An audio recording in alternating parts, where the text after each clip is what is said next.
About half an hour, Brian. Yeah, that sounds great. I've got time. I've got, maybe a half an hour I prepared here. Pete Downing, what's up? Also, this is cool. I mean, I really wish that I was with you all in person. I'm here back in my home in Seattle. Um, I don't know if you get, it is gray, it is raining, it's like super dark in here. And so it's a proper sort of fall Seattle day. Typically in Seattle, we say that our summer goes until it's July, August, and September, but the autumn has come one day early. So anyway, yeah, hi, I'm Brian Madden. We're talking about the future of VDI. By the way, I work at VMware, but this is not a VMware sponsored session. I'm just kind of giving my own kind of worldview on where I see VDI going. But for those of you who don't know me, I've been doing EUC only. I'm in IT 27 years now, but my entire time, the entire focus has been on end user computing, and specifically a lot of the stuff we talk about now, right? So I've written a bunch of books or published books or edited books or whatever. I've been doing this a long, long time. So, what's the future of VDI? VDI is dead. The end. Now, this is a joke, right? Because I love joking like this. I've made this similar jokes in the past at VMworld 2018, which you can actually find this presentation on YouTube. I think I did this thing like, is VDI dead? And I put a slide that said yes and held it there for people who wanted to do photos. And then I did, is VDI dead? And a slide that said no, and then held it there for people to do photos. And I've given similar versions like this VDI Performance Summit back when it was a real, like back when we were allowed to see people in person and stuff. I've given sort of similar versions of that. So this sort of, what I'm talking about today is just kind of like the 2021 worldview of VDI. And, we have to, like, everything I've been saying in the past, nothing changes, right? Like if you look at, I draw this drawing. This is kind of showing VMware's UC stack, but this is not a VMware specific thing, right? It's just whether you're looking at, like, look at anyone about end user computing and talk to Microsoft or Citrix or VMware or any of these companies. We're also talking about, EUC as a platform now, right? You have to support any device and any application and any work location and any cloud and any yada, yada, yada. And on this, if you look in this little photo here, like those squares in the bottom, like Windows VDI is just one little tiny square of all of EUC. So it's kind of funny because it's like, this is a VDI Performance Summit. I'm talking about, this presentation is called Is VDI Dead? But it's like VDI is just one tiny little piece of end user computing. So I want to be very clear. We're not talking about like all EUC. When we talk about VDI, it's just this tiny, tiny little piece.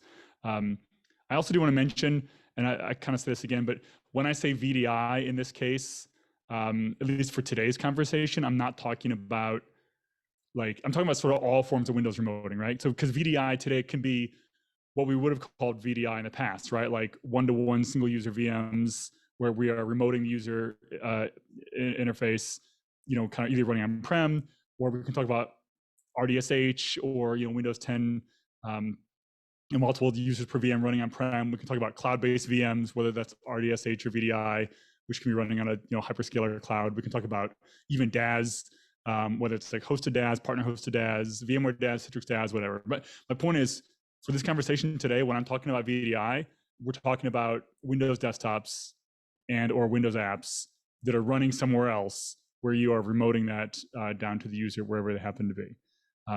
So again, just a couple like program notes to get out of the way. Yes, you've all heard that joke about, is this year the year of VDI, like any specific year? And I wrote 3-4 years ago that I don't want any year to be named as a year of VDI, because again, going back to that like drawing earlier that shows all of end user computing, like I don't want to focus too much on VDI because EUC is so much bigger than just VDI.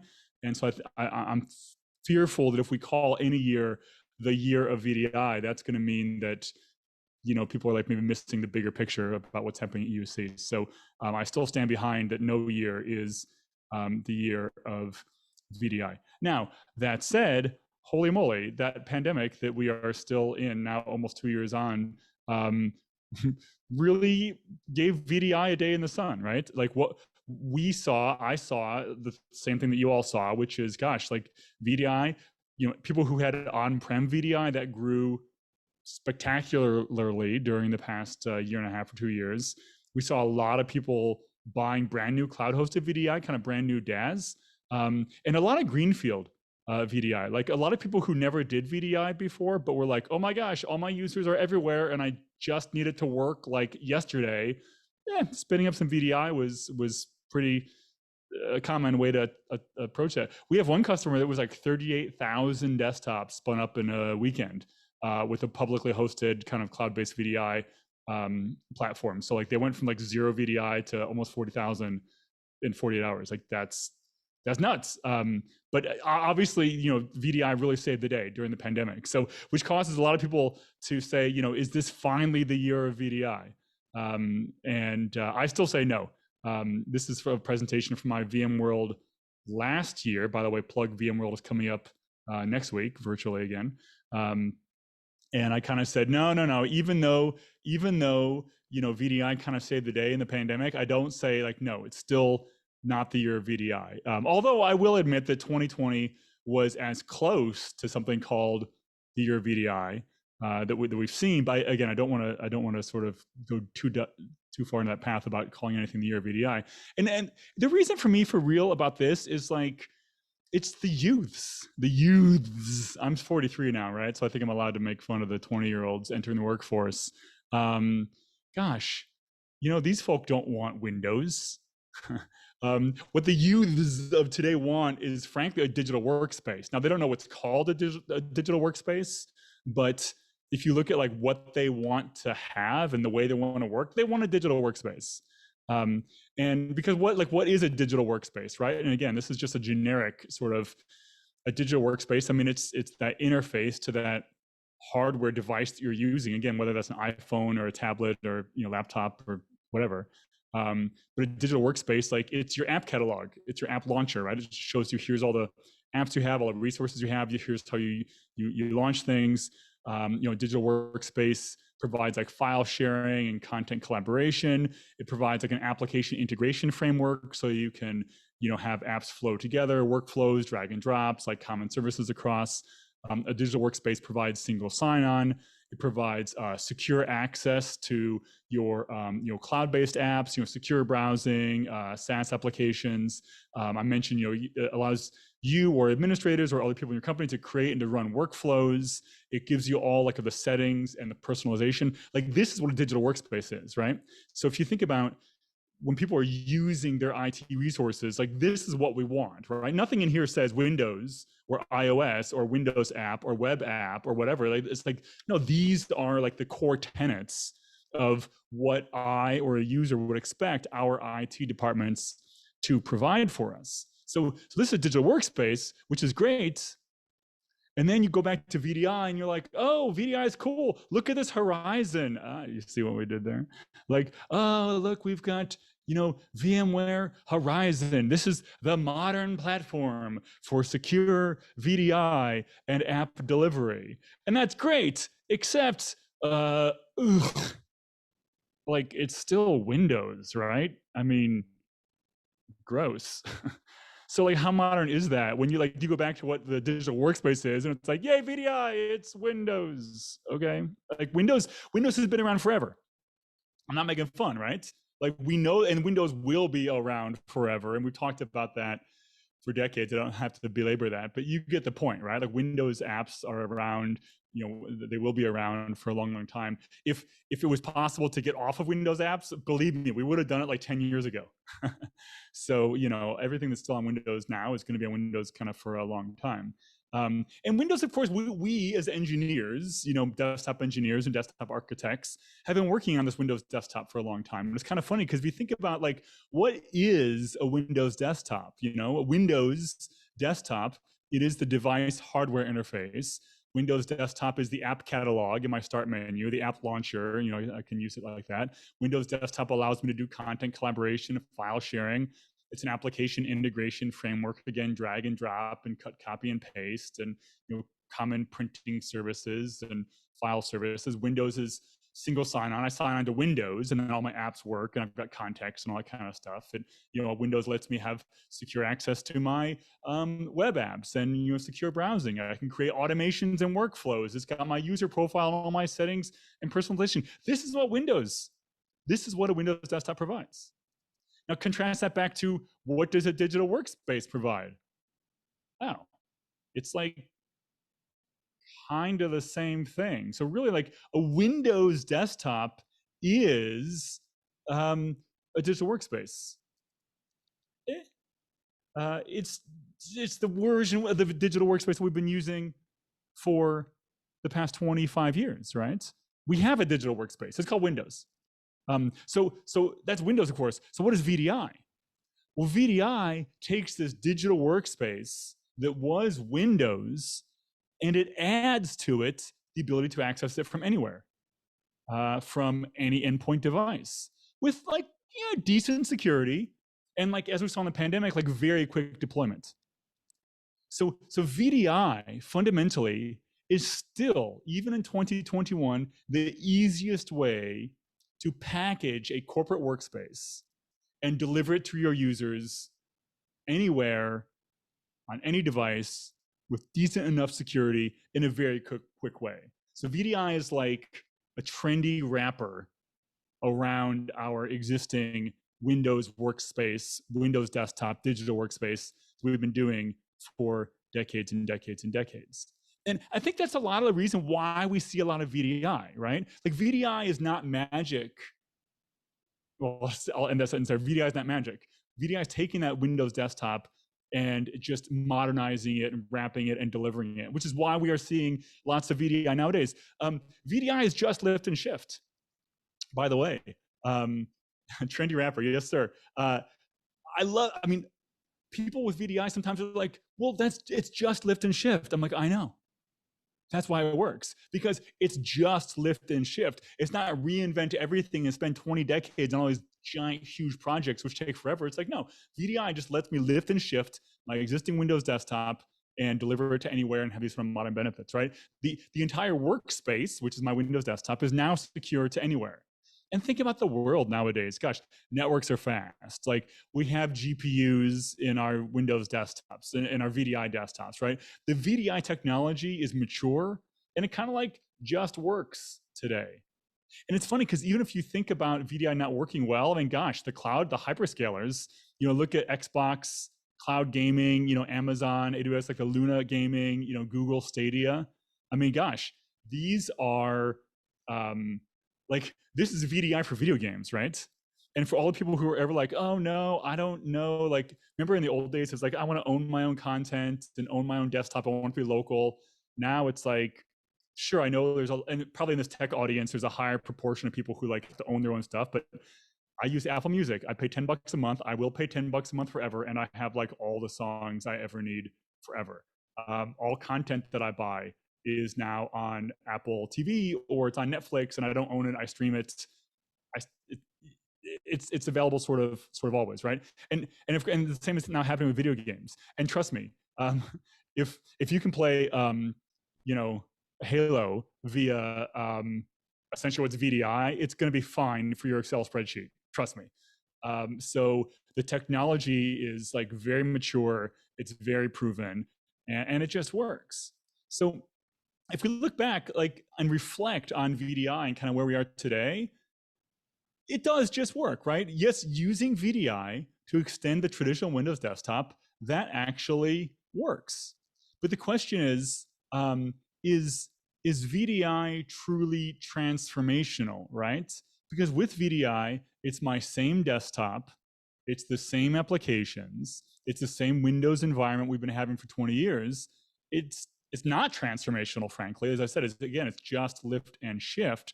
The key, though, to remember is that VDI is just a form factor, right? I've got Windows I can deliver on a laptop. I've got Windows I can deliver on a desktop. I've got Windows I can deliver via a VDI, whether that backend is cloud, private, public, whether it's seamless window, full desktop, whatever.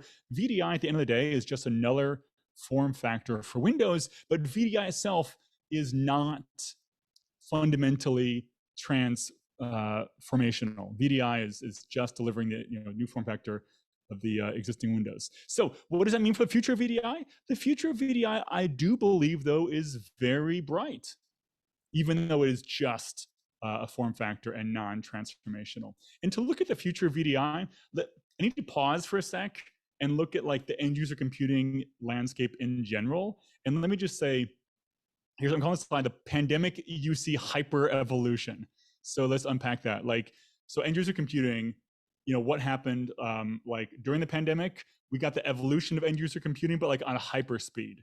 I'm not the first person to say this. You've all heard this before, right? Where everyone says that the pandemic compressed 1 decade into a single year, right? So like a decade of progress was compressed onto a single year. And we saw that in a lot of areas. We certainly saw that in end user computing also. Like, as an example, what are some of these hyper evolution things that we saw in the past year or two with the pandemic? Like, first of all, look at unified endpoint management. The whole industry is moving from unified endpoint management to employee experience or digital employee experience management. So it's not just about managing applications and data and my like security patches and that kind of stuff. It's about the experience. And gosh, I only joined this this summit like 10 minutes before I began, and I saw both the Login VSI presentation and then also the Parallels RAS presentation. We're both talking about employee scores, right? So here, to prove my exact point, I mean, and we talk about this at VMware also, everyone is, we are focusing on employee experience. That is the big conversation that we saw, that big change in the past, since the pandemic began. We're seeing end user computing integrate with HR, right? With these employee journeys, pre-hire, post-hire, quitting, service management in general, new equipment ordering, all these like workflow kind of stuff, which getting out of just managing devices and apps and end user computing things and managing the whole technology environment. We're seeing the employee experience market intersect back with, again, with like digital learning, with analytics, with like surveys and engagement, all the qualitative type stuff. And Brad Anderson went to Qualtrics, right? Gosh, who would have thought that? Like, this is the future of work. All these conversations that were happening like in a little corner before the pandemic, now all of a sudden like front and center. And who's even talking about like patching phones anymore, right? We're talking about all this kind of stuff. There's a great blog that I love. There's a website called reworked.co. And it's like about the future of work, yada, yada. I have nothing to do with them. It's some media, I don't even know who, it's some media company. It's SMP or something, it doesn't matter. Anyway, it's a great website, but like everything they talk about like the value of work and meaning and impact and all this stuff is like front and center kind of like in EUC. So these are big things that I've seen personally in the past, 18 months or so since the pandemic that has like really changed in the EUC computing landscape. So that's what I saw looking back to the past couple of years. Let's look forward now, because if this whole presentation is about like the future of VDI, right? Well, in order to really look at the future of VDI, you have to think about like here's how I look at the future is think about what time frame we're talking about. Let's talk like 3 to 5 years, because beyond 3 to 5 years, I mean, gosh, 3 to 5 years ago, we would not have seen the pandemic. You can't even guess beyond that. So like, let's think about in 3 to 5 years, what will VDI look like? Well, to think about what VDI looks like in 3 to 5 years, we have to think about like what the whole world is going to look like in 3 to 5 years. So first, I want to talk about like all the trends that I think are going to be a big deal in the next 3 to 5 years within end user computing in general. I actually have 3 slides full of these trends. Firstly, like maybe these are obvious, like multimodal work styles. So this is, of course, like, you're working on your iPad and your phone and in line and the airplane and in the office and at home and on your big computer with the 10 screens and 1 screen, a little screen, Kindles, and all these kinds of things. We're seeing the growing threat perimeter we have to defend, right? You cannot defend the castle anymore. You have to like defend the everything everywhere. We're seeing ubiquitous edge access. 5G phones are becoming a thing. 5G internet is wireless home internet is becoming a thing. So like just the fact that people are always going to be on with a very fast connection to something at the edge, it's going to be a big deal. Obviously, significant changes to the physical workspace, right? Adding hot desking, adding collaborative workspaces, taking away private offices, taking away cubicles, taking away the office-centric approach. We're seeing augmented employees, right? Even BYO AI, BYO ML, like low code, no code, all these kinds of things that employees can do directly, right? Look at all the automation tools you have now in your iPhone and like, Mac OS and like built-in OSs where users are creating, sharing their own automations and their own workflows. More trends I see, like obviously a shift in job demographics. Many of these mid-office and lower-level jobs, where it's kind of like paper pushers, are being automated now with like RPA and that kind of stuff. Clearly, a rise in cloud adoption, but with a focus on the flexible consumption models. So it's not about these massive cloud compute commits. It's more about like I use more here, more there. I'm using security stuff, I'm using top level stuff. Like think of that OSI stack, but up and down your entire IT stack, and different bits are going to be cloudified or not cloudified or on-prem or hybrid or that sort of thing. Our frontline employees, these are employees who are not your traditional like office workers, but people who work like baristas in coffee shops, like retail workers, restaurant employees. These folks, these are like the typical younger person jobs in a lot of cultures, but they are tech first, right? They all have iPhones and they're going to have BYOD. And so, like you don't have to provide a phone for all your employees at, who are serving coffee, but they're going to have their own. They're going to use apps on there. They're going to get training, timing, clock out, all that kind of stuff. So these are very tech enabled, even in the frontline worlds. We're going to see, Internet of Things use cases, both rugged and non-rugged. So rugged, like out in the field and like construction and all that kind of stuff, but also just all the devices all over the place that are sort of working, like, even within my house and the thermostat and, all these sorts of things. The final sort of slide of trends within end user computing for the next 3 years. Gosh, like, of course, there's that ever expanding pressure to simplify IT and to constrain costs through like orchestration and automation and that sort of thing. We're going to see the gig economy growing to support knowledge workers. So the gig economy, we talk about, at least in the US, like Uber drivers and food delivery drivers and Amazon delivery drivers and like Fiverr and online little things like that. But maybe knowledge workers. Like think about my job, right? I work at VMware full time. They give me a regular paycheck, every twice a month or whatever. But most of my job, like this is valuable. Giving a talk, creating my slides are valuable. But I have a lot of like overhead that's not that valuable. So like, do I need to work 40 hours for one company? Maybe I can actually break it up and work, for 4 different companies, 10 hours a week, and have like much more value because I'm only doing the very highest, most valuable stuff, and one company doesn't need all that. So this whole like gig economy growing from blue collar workers to knowledge workers, something we're going to absolutely see in the next few years. I mentioned like zero trust and that security framework for this distributed workforce. That it's going to be, everyone is going to use everything and have to be able to use everything. We have to figure out how to support a lot from an IT standpoint. So this is all these past few slides. This is what I think is the world is going to look like, in the year 2025 to 2028, in the world of end user computing. So now let's take a step back and look at VDI. Like, how does VDI fit into this, and where does VDI go? And in order to think of how VDI fits into this world, I like to think about how like all technology evolves. I'm not talking about IT even. I just mean all technology, because a lot of technology has like the first early phase, like let's call it like the first 50 years of a technology, where you are figuring out the form factor. Like a technology is new, but like what's it look like? How's it going to work? How's it going to function? What are the rules? What are the norms? The first 50 years is really a lot of iteration and figuring out like what this technology is. Once we sort of figure out what the technology is, then the next phase is like mass proliferation of that technology, and it really spreads to kind of everyone. And after it spreads to everyone, that is where your real impact happens. That is where things start changing the world. Let me give you some examples of what I mean by this. Like the automobile, right? Okay, here's the automobile from 1885. At this point, we're not talking about cars changing the world. This is like, what is a car? I mean, gosh, how many wheels are there? How do you steer? Is it a wheel? Is it a tiller? How do you go and stop? Is it hand pedals? Is it brake pedals? Is it, is there glass? Is there lights? Is there turns? Like, where do you sit? Where do people sit? What road does it drive on? What direction does it drive? The first 50 years of a car was figuring all that out. From 1885 to 1935, we got to this. And that like looks like a regular car, even though this is almost 100 years old now. Like anyone would identify that. You could show a picture of this to anyone and they would think that's a car. You show a picture of this and they're like, what, a horse? What the hell is that thing? No, that's a car. But this is like, yeah, after 50 years, we kind of figured out this is what cars look like.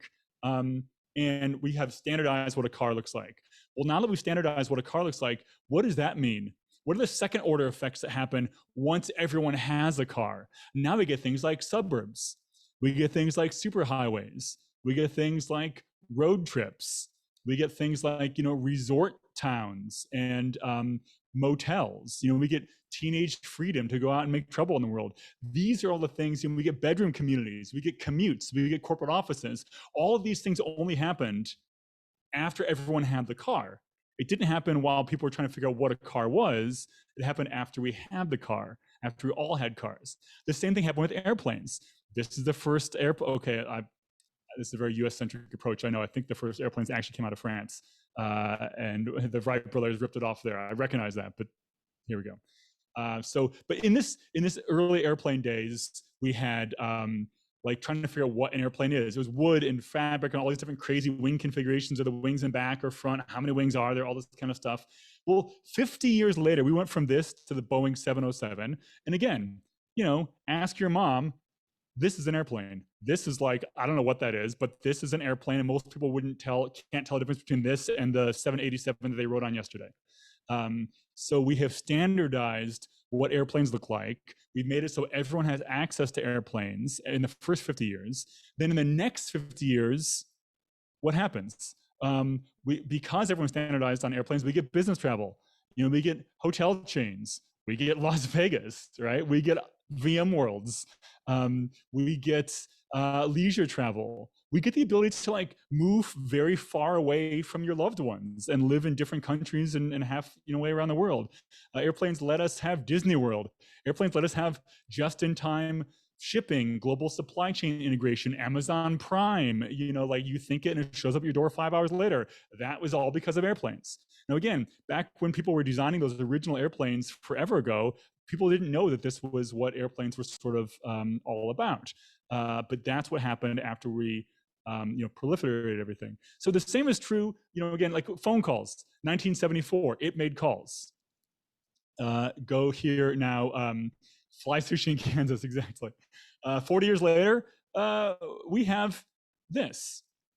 And did the iPhone change the world? Well, yes, but the iPhone didn't change the world. What changed the world was the fact that everyone had one. Right? What changed the world is you had a large multi-touch screen, you had internet in your pocket, battery, browser, all-day battery is in your pocket, location service, third-party apps, web with its own standards. Once everyone had that, now all of a sudden the real impact began. It was not just you calling, when you have Uber, you have Instacart and people shopping for you, you have live streaming of police, right? So yes, phones changed the world, but not because the phones. Like apps changed the world, but not because of apps. Apps changed the world, but there's a thing on the phone, right? But apps didn't change the world. It was apps plus the back-end services, plus the ubiquity of phones everywhere, plus the standard features of phones everywhere. That set the stage to change the world. But what really changed the world were the solutions that came to market that were created by combining and building all of these components together. And this is where we are in EUC today. If you look at EUC in 2021, we are right on the precipice of moving from everyone has it to how can we recombine this to actually change the world. So we think of EUC, today and what we've had in the past few years, what do we have? We have devices, we have apps, we have users, we've got networks, we've got data and files, we've got, clouds. And sure, over the past 40 years, in each of these categories, everything's become standardized, right? Each one of these components has its own ecosystems with its own standards that have evolved and evolved well. And let's look at these one by one. Devices, we know how to secure, right? How to update, how to provision, how to manage devices. That's what happened in the past 40 years in that ecosystem. In apps, we know how to support local apps, mobile apps, SaaS, and web apps. For users, we can do identity and access management, two-factor authentication, passwordless authentication. In the network world, we can do packet prioritization, VPNs, quality service. There's wired, wireless, mobile networks with data and files. We can do enterprise file sync and share. We can do digital rights management, data loss prevention. In the cloud world, we've got public clouds, we've got private clouds, we've got hybrid clouds, we've got IaaS, PaaS. But the thing is, all these things, we get better and better and better in each of these things individually. But all this is just when getting to the standard, right? All of this is nothing more than that 1935 car, or that 1954 airplane, or that 2014 phone. The real magic will be the set of solutions that all the various combinations of these enable.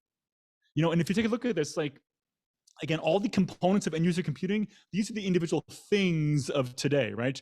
Endpoints are the thing. Endpoints, Windows, Mac, iOS, Android, Linux, Chrome, rugged, right? Apps, all the different app things we have, all the different users and identity things we have, all the different network things we have, the data and the files things. These are all the things. Now, each of these things has its own attributes and its own methods, right? Like attributes, these are characteristics that can be sent up into the cloud. I've got sensors, I've got telemetry, I've got inventory for endpoints. I won't go through all these one by one, but each of these has their attributes to send out. And then methods, or the actions, are like patches, updates, configs, enforcements, notifications. These are everything that I can do with that. But each of these in our own silo, again, that only gets us to 2014. So how do we go forward from there? The real solutions magic comes when we mix all these together, right? EUC is like the iPhone of today. These are the recipes, but what can we do? Sure, we've got, VDI, we've got UEM, we've got Anywhere Workspace, but look at, the employee experience, look at the zero trust, look at experience workflows, look at, integration with HR platforms, look at the physical workspace integration, look at, all these different sort of hub services you can have, look at like SASE and these kinds of things. These are where the real integrations take place and where the real magic happens. These examples, there's too many to count, like, oh, you've got a digital badge that can also unlock your door by integrating with HID. That's cool. You have to face authenticate, so a drop the badge in the parking lot doesn't mean someone can get into the building. But it's not just about having your badge on your phone or using your phone to unlock a door. It's just going to the backend EUC ecosystem and say like, hey, are you supposed to be here right now? Do you have an active session open across the country? Then you shouldn't be opening the door right here. Did we integrate, like, how is this building full? Is there a capacity for you to go in the building? Did you have a reservation for that building? Have you gone through COVID training to be allowed to be around your other coworkers? Like, all these real-time decisions can happen instantly to decide whether you unlock the door. This is game changing. And this is one of like billions of little examples with this. So it's funny to me, the future of VDI, it's not about VDI. Like, oh, we got Horizon 8. What are the new features? Who cares? Don't get me fired by the slide. But you know what I mean? Like, it's not about the evolution of VDI. Sure, VDI platforms are going to continue to evolve. But I've been joking for a long time. The difference between like Horizon and Citrix is like, Toyota versus Honda. And oh, look how fast this one goes. Look how fast this one goes. Look how fast this one goes. Look how fast this one goes. NVIDIA's like, look how fast ours go. And I'm like, well, the speed limits are 80. So it kind of doesn't matter how fast they go. That's not the point, right? People are not buying cars on how fast they go. They're buying cars based on all the other accoutrements, how much butt warmers it has, and bird's eye view, and intelligent cruise control, and like radars and all that kind of stuff. But again, that's just getting us to a better car. But what's better than a car? Car sharing, Uber, working from home, living close enough to where you can walk or ride a bike to work. Like, what's better than a car is changing the narrative to not have to own a car. Not having a car is the best car. So it's the same thing is true with the future of VDI. Yes, we know Windows apps are going to be here forever. VDI is nothing more than easy lift and shift of our existing workspaces out to the world wherever. Delivering VDI applications from the cloud is very legit right now, but the real value is going to be integration with the larger EUC platform. And when you integrate VDI with a larger EUC platform, that's where the real magic happens. It's not a VDI story. VDI is just one little piece of that, but it's an important one. And that is the future of VDI. The future of VDI really is about the future of EUC. So with that, that's it. That's all I got, kind of like prepared remarks. So appreciate the time and the opportunity to kind of share my current thinking with y'all. And yeah, thanks for the invite today. Yeah, no, we're happy to have you. And I have to say, WTF, not what the fuck. Well, we're in Amsterdam, we can say that. What's the future, right? What's the future? What does it hold? And I was actually thinking, I making this map and making this map of the world really helps you to determine what the future is. And there's actually this book, and you might have also read it, Brian, from O'Reilly, whatever. And it's called WTF, What's the Future? And so if you want to be able to make these maps of the world, to make sense of things and to be able to predict the future, maybe it works, maybe it doesn't. I'm not selling the book, but at least it's an entertaining book to see how you can look at these things. And also what's really interesting is that a year ago, 1.5 years ago, actually in this virtual event, we got your brother to play the trombone at the last moment. So I'm actually wondering, do you have any instruments that you can play? Yeah, as a matter of fact, now I'm wired into my desk here. There's a piano over there. And I also play stand-up bass, which I don't know if you can see it down there. It's on the floor somewhere. Can you see? Yeah, there's a bass case you can see through there. Yeah. But they're farther away from where I am. Yeah. And well, we'll keep that for next year, for sure. We like to jam. Yeah. Right on. Well, thanks, Brian.